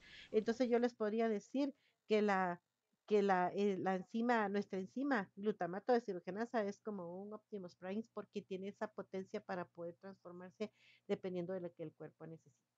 Entonces, si nosotros tenemos acoplamiento de ambas, de una transaminación con una desaminación oxidativa o viceversa, dice su libro, ¿verdad? Que es una actividad concertada que se llama transdesaminación o transamidación porque se necesitan una con otra. ¿De acuerdo? Entonces, esta acción combinada de las enzimas, ¿verdad? Eh, Va a depender de la concentración en un momento dado que tengamos tanto de nuestros aminoácidos, ¿verdad? Como de estos ah, ah, reguladores alostéricos, ¿verdad? Para poder decidir qué es lo que necesitamos. Entonces, acá, ¿verdad? Tenemos la normal, la desaminación, cuando queremos deshacernos de nitrógeno, y aquí tenemos cuando queremos fijar nitrógeno para formar aminoácidos. Bien. Entonces, el amoníaco, ¿verdad? El transporte del amoníaco, ¿verdad? ¿Cómo es? Desde los tejidos periféricos hasta el hígado, para que pueda introducirse, ya transformarse en urea, que tanto la urea no es tóxica como esta otra compuesto que se llama glutamina, que es el que vamos a ver aquí ahorita, ¿verdad? Tenemos entonces que de la mayoría de los tejidos, ¿verdad? Vamos a tener el glutamato. Ahí anda el grupo amino, ¿verdad? Entonces, el glutamato tiene su grupo amino, recuérdense, ¿verdad? Pero tenemos en presencia de ATP más grupo amino, captamos y formamos entonces por la acción de una enzima que se llama glutamina sintetasa, la formación de lo que se llama glutamina. Entonces, como van viendo por ahí, la glutamina anda cargando ahí dos grupos, el que ya trae el glutamato más el que fijó, ¿sí? Entonces, pero aquí en este caso lo introdujo la glutamina sintetasa. Entonces, ya la glutamina entra al hígado. En el hígado ya está en territorio a salvo, ¿verdad? Porque tenemos a la siguiente enzima que está recibiendo lo que es la glutaminasa, ¿verdad? La glutaminasa, ¿verdad? Entonces, en presencia de agua, separa a la molécula, ¿verdad? Vuelve a darnos de glutamina, la vuelve a pasar a glutamato y este grupo amino que venía acá, lo va a donar para el ciclo de la urea. Entonces acá ya tenemos un grupo que se va a eliminar, que se va a convertir en urea y ahí ya no lo quitamos de ser un riesgo de tóxico especialmente para el sistema nervioso central, ¿sí? Mientras tanto, el glutamato, por la acción de nuestro transformer, ¿verdad? El glutamato de deshidrogenasa, entonces ya desamina el siguiente, que también se iría para el ciclo de la urea, y nos deja como siempre, ¿verdad? Al cetoglutarato que por transaminación ya puede hacer su trabajo. Por ejemplo, dice, bueno, pues me voy por gluconeogénesis del piruvato a formar glucosa, ¿verdad? Eh, y entonces esta sería en primer parte. La alanina ya saben que viene del ciclo glucosa-alanina. ¿De acuerdo? Ya, eso ya lo vimos, ¿verdad? Esta partecita. Entonces, nosotros podemos ver de la mayoría de los tejidos o desde el propio músculo cómo podemos llegar al hígado para que estas enzimas importantes, glutaminasa, ¿verdad? Las tres, mejor dicho, los tres procesos que están acá, nos lleven a lo que necesitamos, que es desintoxicarnos de estos productos como el amoníaco, ¿sí? Entonces, esta es la manera como nosotros podemos disminuir ese riesgo, eliminando, ¿verdad? El grupamino. Ya nos vamos acercando hacia el ciclo de la urea, pero vamos a revisar esas relaciones entonces entre glutamato, glutamina y el alfa-cetoglutarato, como lo dice la fuente de su libro, el libro de Baines, ¿verdad? El anterior. Acá tenemos de parte de Harper, ¿verdad? Ustedes lo tienen ahí sus figuritas, donde tenemos acá la acción de la glutamina sintetasa por un lado y la glutaminasa por otro lado y cómo están estructuralmente acá los compuestos, ¿verdad? Desde el L-glutamato, ¿verdad? Esto es la glutamina. Entonces acá tenemos el grupo amino del glutamato, acá tenemos el que introduce la enzima, ¿verdad? Necesita ATP y magnesio. Este es más completo. Recuérdense que aquí es una sintetasa y todas las sintetasas en presencia de ATP siempre van a tener al magnesio como a mí me han dicho que al romper ese enlace te proporciona mucha más fuerza energética para poder llevar a cabo esta función. Si se dan cuenta, estas son irreversibles, ¿verdad? Porque vamos para afuera. Esta sí ya no podemos permitirnos que nos regrese porque estamos desintoxicando, ¿verdad? Y acá tenemos entonces estas dos enzimas. Acá está el esquema de alfa-cetoglutarato para glutamato y hacia glutamina. Acá están las enzimas. En cuanto a la glutamato de deshidrogenasa, ya lo vimos, ¿verdad? En este caso vamos con NAD y agüita para poder darnos alfa-cetoglutarato más amoníaco más un NADH como productos secundarios. Y la glutamina sintetasa, ¿verdad? A partir del glutamato, tomamos un amoníaco, lo fijamos, lo introducimos y tenemos la formación de glutamina que no es tóxico, ¿verdad? Tanto la glutamina como la urea no son nada tóxicos, pero a la glutamina todavía le hace falta, en todo caso, a la glutaminasa para poder llevarnos este amoníaco directamente a colocarlo a la boca de la puerta de la casa de la enzima que ya lo mete en el ciclo de la urea. Todo esto nos sirve especialmente en el cerebro. Estas son vías muy activas en el cerebro, eh, puesto que así como hablábamos de las bilirrubinas, la presencia del amoníaco este, es muy importante. Y acá les quiero decir que, por ejemplo, los pacientes que tienen muy comprometida la función hepática, como los pacientes con una hepatitis eh, B, C, hasta una hepatitis A más simple, pero en eso no se ve tanto como una cirrosis, ¿verdad? Aquellos pacientes alcohólicos que ustedes lo van a ver mucho, mucho en su experiencia médica mientras están estudiando en el hospital. El paciente típico cirrótico que ya su función hepática está muy comprometida y sus hepatocitos son muy deficientes en todos estos procesos cuando ya está en unas etapas ya totalmente avanzadas, ¿verdad? Entonces nosotros, de hecho, ya la palabra cirrosis ya es un proceso avanzado. Entonces, nosotros vamos a tener que estos pacientes empiezan a tener el famoso síndrome de las incoherencias, empiezan a ver cosas que no hay, se ponen agresivos, tienen totalmente una alteración de la conciencia, ¿verdad? Muy, muy triste cuando uno lo ve en familiares o tiene uno que ir a ver, o sea, al hospital, ¿verdad?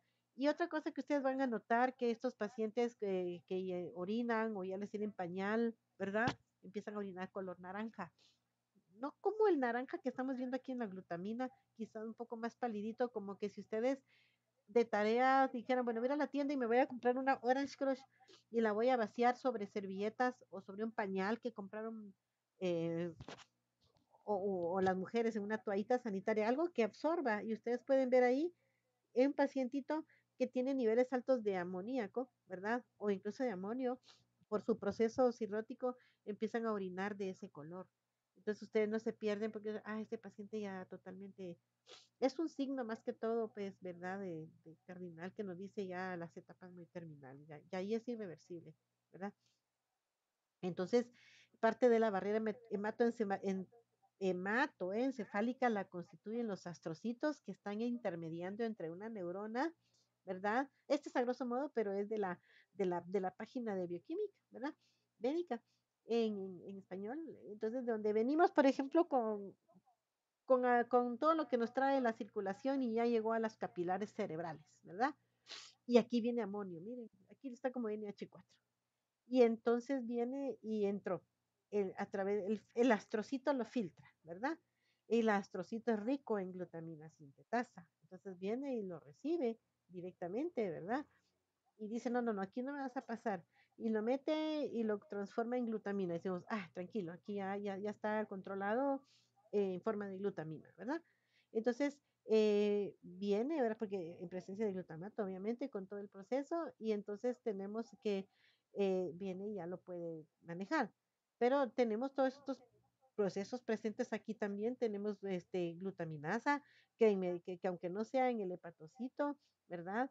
Viene y lo puede liberar para formar glutamato, porque también necesitamos al neuro como neurotransmisor para pues las acciones, ¿verdad? Entonces ahí es donde tenemos el proceso de que la presencia de este acá nos puede ser tóxico en un momento dado si no tenemos, o sea, el hígado en buen funcionamiento que no lo controle antes de que suceda esto, ¿verdad? Pues si ustedes saben que en la neurona ocurre todo, también tenemos la AST, ¿verdad? También tenemos allí todo el equipo que nos puede, pues, amortiguar todo esto.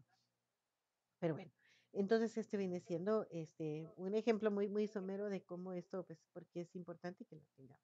Y bueno, entonces hablemos del ciclo de la urea. No es tan complicado, es bastante rápido de explicar. Lo importante era que tuvieran la base. Entonces tenemos acá que el metabolismo del amoníaco, entonces en un momento dado es importante y va a comprender la formación de glutamina en músculo y en el hígado principalmente, que en el sistema nervioso central es el mecanismo principal, es decir, ahí no hay de otra, porque si ya falló la primera línea, ¿verdad? De defensa, se tiene que defender también por sí mismo. Que en el hígado, el amoníaco va al ciclo de la urea porque es para eliminarlo, y el riñón, ¿verdad? Va a eliminar protones formando amonio, porque ya en forma de NH4 es más fácilmente metabolizable en ambientes como el ambiente renal. El libro entonces de ustedes habla de que ya pasamos por el proceso de transaminación, desaminación oxidativa y entonces la presencia de las enzimas de ciclo de la urea, ¿verdad? Es el flujo general que nosotros queremos para el catabolismo al final del amoníaco, ¿verdad? Bueno, de los aminoácidos, mejor dicho, ¿verdad? Entonces nosotros lo mismo lo podemos saber aquí de este lado, aquí seguimos en rosado al amoníaco, ¿verdad? Entonces, ¿cómo lo vamos a formar en glutamina? Y el glutamina dice que aquí su nitrógeno amida, ¿verdad? Se va a donar en reacciones de biosíntesis porque es el grupo amida, ¿verdad? Si sigue por este lado, en este caso, pues ya entra directamente el ciclo de la urea. Lo importante es que nosotros lo formemos en urea y que se vaya por la orina. Si no lo logramos controlar, que se lo hayamos aprovechado para bajarle en un momento dado su potencial tóxico. ¿Cómo se desplaza el nitrógeno entonces, verdad? A través de dos procesos importantes que lo podemos ver acá también, ¿verdad? Produciendo, por ejemplo, el alfa-cetoglutarato como receptor final, ¿sí? ¿Verdad? En el caminito para poder liberar el NH3. Acá lo tenemos, ¿verdad? Acá viene libre, ¿verdad? Y acá podemos producirlo directamente a través de esta reacción de transaminación que ocurre en donde estén presentes las enzimas que de los desaminamos, ¿verdad? Y aquí es donde ya lo tenemos para que vaya directamente a formar parte del ciclo de la urea. Y que el aspartato producido de esta transaminación nos va a donar el siguiente grupo amino, porque tienen que ser dos para que podamos producir urea. Creo que aquí hay algo que no dije. Bueno, sí, perdón, es lo que estaba diciendo, ¿verdad? El segundo. Veamos aquí de una manera general, entonces se desarrolla especialmente en el hígado el ciclo de la urea, parte en la mitocondria, o sea, inicia en la mitocondria y continúa en el citoplasma. Tiene 5 enzimas, ¿verdad? Eh, tenemos acá a la carbamoil sintasa, luego la ornitina, transcarbamilasa, luego tenemos a la argininosuccinato sintetasa, luego a la argininosuccinato liasa, al final a la arginasa. Y ahí estamos. La urea va al riñón, ¿verdad? Y el nitrógeno de urea es un indicador del funcionamiento renal porque si tenemos unos valores muy por arriba de lo normal, sabemos que ese riñón no está funcionando apropiadamente, acompañado de valores de creatinina. Pero desde aquí es donde nace como marcador de funcionamiento renal. Hay 4 enlaces de alta energía, ¿verdad? De 3 moléculas de ATP, que ahí lo vamos a ir viendo, y que los dos átomos de nitrógeno son dados, uno por el amonio libre y otro lo da el aspartato. Entonces, no se pierden ustedes de estos aspectos importantes. Esta es la imagen que muestra su libro, ¿verdad? Donde nos indica que las reacciones 1 y 2, ¿verdad? Está en la matriz mitocondrial hepática principalmente, y que el resto están en el citosol. Aspecto importante, y nos vamos a la primera reacción que está acá, que el CO2 siempre entra como bicarbonato, ¿verdad? O sea, siempre que piensen que entra un CO2, es el bicarbonato el que lo lleva en la mayoría de las veces, porque normalmente el CO2 sí anda libre, pero no a este nivel. Aquí anda en forma de bicarbonato principalmente, ¿sí? Eh, el amonio, ¿verdad? Entra, ¿verdad? Libre, ¿sí? Y la ornitina y la citrulina entran a la matriz por medio de transportadores, eso lo tiene muy claramente su libro, ¿verdad? Tiene transportadores específicos, ¿verdad? De esos puntitos rojos que están señalados, para poder pasar de un compartimento a otro. Entonces, chicos, la etapa más importante del ciclo de urea, la que está regulada, es la formación de carbamoil fosfato por la enzima carbamoil fosfato sintetasa 1. Normalmente, si en bioquímica, si está nominada número 1 es porque hay una número 2 o quizás más. Entonces, la número 2 la vamos a ver cuando estemos viendo nucleótidos, ya dentro de un par de clases más adelante. Entonces, le ponemos un posits aquí para recordarnos, hay una 2 así de simple, pero aquí nos interesa la uno. Partimos entonces de la reacción número 1, ¿verdad? Formación de carbamidil fosfato, la enzima regulada, que es la primera carbamidil fosfato sintetasa 1, ¿verdad? En presencia entonces de amoníaco libre, ¿verdad? Nos da el primero de los dos átomos de nitrógeno para el ciclo de la urea y el dióxido de carbono, ¿verdad? Que nos da el átomo de carbono que nos va a servir también para la molécula de la urea. Hay dos ATPs entonces que se necesitan para esta síntesis, ¿verdad? Acá lo tenemos. Y aquí está entonces la primera reacción, ¿verdad? Tenemos entonces carbamoil fosfato. Ya vamos a ver la regulación. A partir de carbamoil fosfato nos viene entrando, ¿verdad? Que venía de viaje del citosol, nos entró la ornitina, a la mitocondria, entonces hay una condensación por la ornitina transcarbamoilasa, ¿verdad? Toma el carbamoil fosfato más la ornitina y nos va a formar la L-citrulina. A partir de ahí también ya nos despedimos de la mitocondria, atravesamos, ¿verdad? Entonces, una vez formada la citrulina, se transporta hacia el exterior de la mitocondria y estamos entonces en el citosol. Nos lo recibe, ¿verdad? Del citosol, ¿verdad? Entonces vamos a formar aquí ya estamos extramitocondrial, la argininosuccinato, para la argininosuccinato sintasa. Entonces, en este momento, traemos entonces acá que ya por parte del aspartato nos proporcionó el siguiente grupo nitrogenado y siempre en presencia de ATP, entonces nos vamos a formar argininosuccinato, ¿verdad? Argininosuccinato que siempre vamos, como utilizó un ATP, siempre nos forma de manera secundaria un AMP más fosfato inorgánico. Una vez tenemos el argininosuccinato, miren, ahí van los dos grupos nitrogenados, se los ponen en rosadito, bien resaltadito, más en verde el carbono que entró del bicarbonato. Entonces vamos a la siguiente, el argininosuccinato liasa que nos va a separar, ¿verdad? Tanto en fumarato como en L-arginina. El fumarato, ustedes ya lo conocen como un buen intermediario del ciclo de Krebs que inmediatamente se transforma a malato y ahí puede continuar hacia lo que corresponda, lo podemos ver más adelantito. Bueno, entonces nos traía acá el arginino succinato, ¿verdad? Entonces ahora nos sacó el fumarato y aquí la liasa y formamos entonces la L-arginina. Dice aquí el texto, esta referencia que aparte del hígado, ¿verdad? También es utilizado, otros tejidos usan enzimas de esta ruta para producir arginina, ¿sí? Puede ser, porque acuérdense que la arginina, ¿verdad? A través de la arginasa nos va a dar,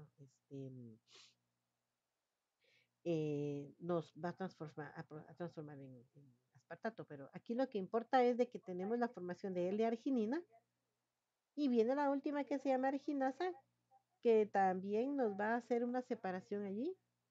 Ahí es cuando ya se formó la urea, o sea que la que precede la formación de urea es la arginasa, ¿verdad? Y en este caso, pues ya se llevó los dos nitrógenos y el carbono, del carbono que lo dio por eso es que tiene que entrar de manera independiente, porque de esta manera nosotros producimos en la orina, ya se va para la orina este compuesto inofensivo que se llama urea. Lo que nos quedó de la L-arginina, ¿verdad? A través de la arginasa es de nuevo ornitina. Y la ornitina entra de nuevo a la mitocondria y vuelve a perpetuar el ciclo. Acá lo tenemos, ¿sí?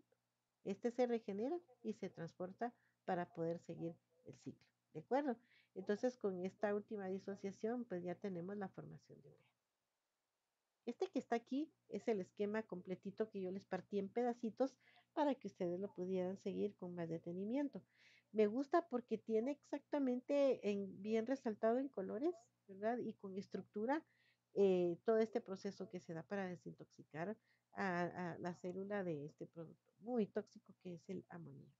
Me imagino que ya le dieron el screenshot, así que voy a pasar a lo que sigue, que ya únicamente son complementos, ¿verdad? Entonces, repitiendo las fuentes de la pregunta de examen, fuentes de los átomos de nitrógeno para el ciclo de la urea, pues ya tenemos que el primero, ¿verdad? Que es el que entra a través libre, ¿verdad? Para formar el carbamoil fosfato, ¿verdad? Eh, a propósito, venía pues desde una reacción de transaminación de a partir del glutamato, ¿verdad? Y pues ya puede venir desde otros aminoácidos a través de este proceso, ¿sí? Y luego estos mismos procesos alimentan también una nueva transaminación que nos va a dar en aspartato y que nos va a proporcionar el segundo nitrógeno para formar la urea. La tenemos aquí de nuevo. Esta es la estructura de la urea. Listo.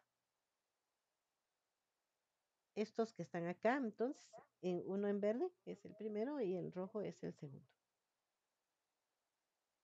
Y hay una interacción entre el ciclo de la urea y el ciclo del ácido cítrico que es muy importante que ustedes vean. Obviamente, el primero que nos llamaba la atención acá era el fumarato. Bueno, el fumarato podía seguir dos caminos. Uno, transformarse en malato y el otro, seguir como fumarato como tal. Como fumarato como tal, entra al ciclo de Krebs y igual se iba a transformar en el malato, solo que no es la misma enzima. Si se transformaba en malato, como malato también entra al ciclo de Krebs. ¿Me explico? Es decir, que acá se ponen como dos procesos que pueden ocurrir de una manera independiente, ¿sí? Entonces, una vez estamos en el ciclo de Krebs, pues entonces el ciclo de Krebs también a través del piruvato nos va a formar aspartato. Y el aspartato pues nos provee nitrógeno pues para el ciclo de Krebs, para hacer sustrato del argininosuccinato. Ajá, el ciclo al argininosuccinato es muy importante entonces acá para producir arginina y luego llegar a producir urea. ¿Sí? Entonces, creo que esta parte era la interacción. Ahora, luego de esta correlación, al final vemos la regulación del ciclo de la urea.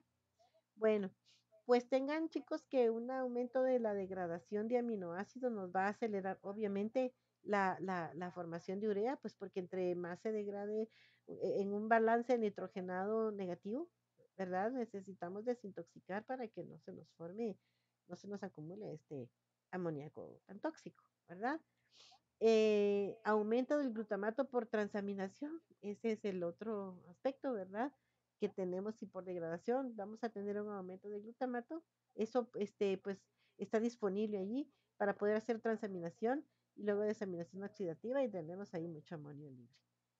Ahora, aumento del N-acetilglutamato. El N-acetilglutamato es esencial. La presencia de este compuesto es eh, eh, em, un activador, ¿verdad? Alostérico de la carbamidil fosfato sintetasa. Sin este no se puede proceder. O sea, la enzima lo necesita presente ahí en el ambiente, en ese ambiente citosólico, mitocondrial, mejor dicho, para que pueda poder llevar a cabo esta reacción. Es decir, que este es uno de los más importantes en la regulación, porque aumenta la activación de nuestra enzima, ¿verdad? Y por lo tanto aumenta la velocidad de la producción de urea, que al final es lo que más importa. Y realmente esto es en sí la regulación del ciclo de la urea.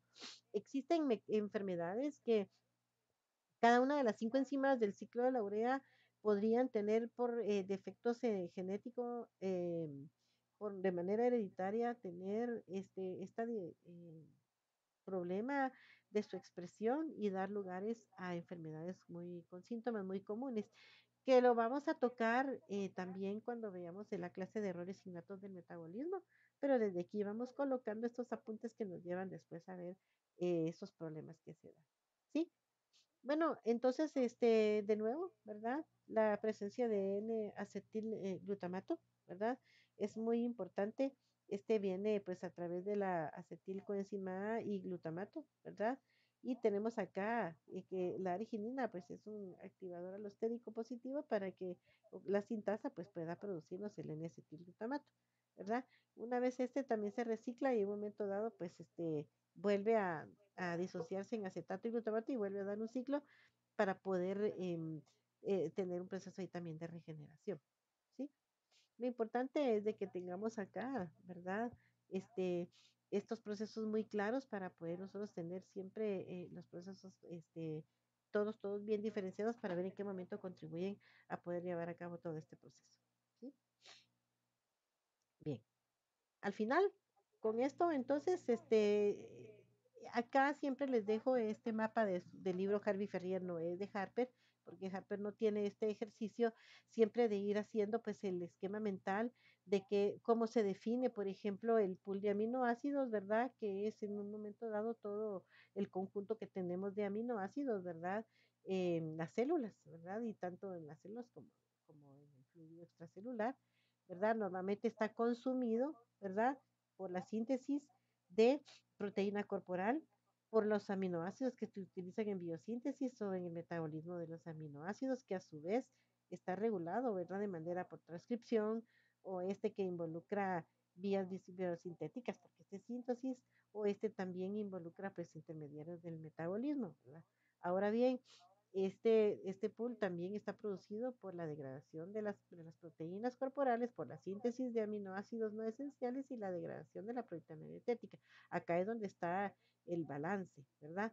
Entonces, acá la regulación de ubiquitina, aminoserme terminal y estas secuencias de aminoácidos importantes, ¿verdad? De prolina, glutamato, serina, y treonina, ¿verdad? Sí lo menciona su libro, ¿verdad? Regulan esa parte que no era de parte de esta clase, ¿verdad? O que la síntesis requiere, pues, un poquito para sintetizar aminoácidos no esenciales, requiere alfa-cetoácidos y también amonio, que la degradación de las proteínas dietéticas involucra enzimas proteolíticas, obviamente siempre, ¿verdad? Proteasas, ¿verdad? Del tracto intestinal y del páncreas. Entonces acá ayudan a que se pueda llevar a cabo este balance, ¿verdad? El cómo lo va haciendo, ¿verdad? Recuerden que la degradación de proteínas también ocurre en las proteasomas, en el lisosoma, lo tienen en su libro las imágenes allí, ¿verdad? En el citosol. Y bueno, la utilización del grupo nitrogenada, ¿verdad? Ocurre porque los aminoácidos no pueden participar directamente en el metabolismo energético, entonces hay que moverlo, ¿verdad? Para que no se nos acumule. Posteriormente, si el grupo amino es removido mediante reacciones secuenciales de las transaminaciones, ¿verdad? Las aminotransferasas, que podrían estar elevadas séricamente, ¿verdad? Si tenemos algún daño hepático debido a hepatitis, cirrosis, hepatotoxicidad por drogas, ¿verdad? O defectos en las enzimas del ciclo de la urea, esto es muy importante. Tenemos también que los procesos de número uno, en primer lugar, de transaminación, ¿verdad? Este va a resultar en que el grupo amino es transferido, ¿verdad? De un alfa-cetoácido, ¿verdad? A su esqueleto carbonado, formando en un momento dado glutamato y aspartato. El glutamato va seguido por o sea, puede ser sujeto de la glutamato deshidrogenasa para hacer una desaminación oxidativa y al final nos va a dar un glutamato oxidativamente desaminado, ¿verdad? Hacia alfa-cetoglutarato que soltó ahí el grupo amino, por un lado, ¿verdad? Entonces acá también puede ser almacenado, ¿no? Pero más manejado hacia la formación de glutamina, ¿verdad? Con liberación del grupo amonio, que al final esto es lo más importante, ¿verdad? Y por otro lado, entonces también entrar al ciclo de la urea, ¿verdad? el cual puede tener en un momento dado enzimas deficientes de manera hereditaria, ¿verdad? Y se va a caracterizar por hiperamonemia y retardo mental. Siempre el daño va a ser a nivel del sistema nervioso central y pues tiene su tratamiento correspondiente. Pero el ciclo de la urea, que es nuestro mecanismo de detoxificación, importantísimo, más bien dicho, de eliminación, va a resultar en nitrógeno para que se lleve a cabo, provisto del aspartato, ¿verdad? Un CO2 que viene especialmente del bicarbonato y un grupo amoníaco libre, ¿verdad? Que se incorporan en la molécula de urea. Bueno, con esto estamos dando por finalizado el tema que teníamos que tocar, ¿verdad? Y pues entonces estamos formados nosotros en un 95% de carbón y agua, pero para poder tener todo ese desarrollo de lo que es el ser humano, sus movimientos y todo, tenemos que tener un muy entendimiento de todo lo que ocurre ahí adentro para que esto pueda mantenerse de una manera estable. Esto es eh, más que todo como estas papitas danzarinas, ¿verdad? Animándolos a que sigan, revisen el tema, sigan estudiando mucho para que tengan una mejor comprensión de estos procesos que les va a servir mucho en el entendimiento de las enfermedades. Voy a detener el OBS, como todo esto se está grabando, entonces ahorita solo le doy detención, denme chance, detener grabación.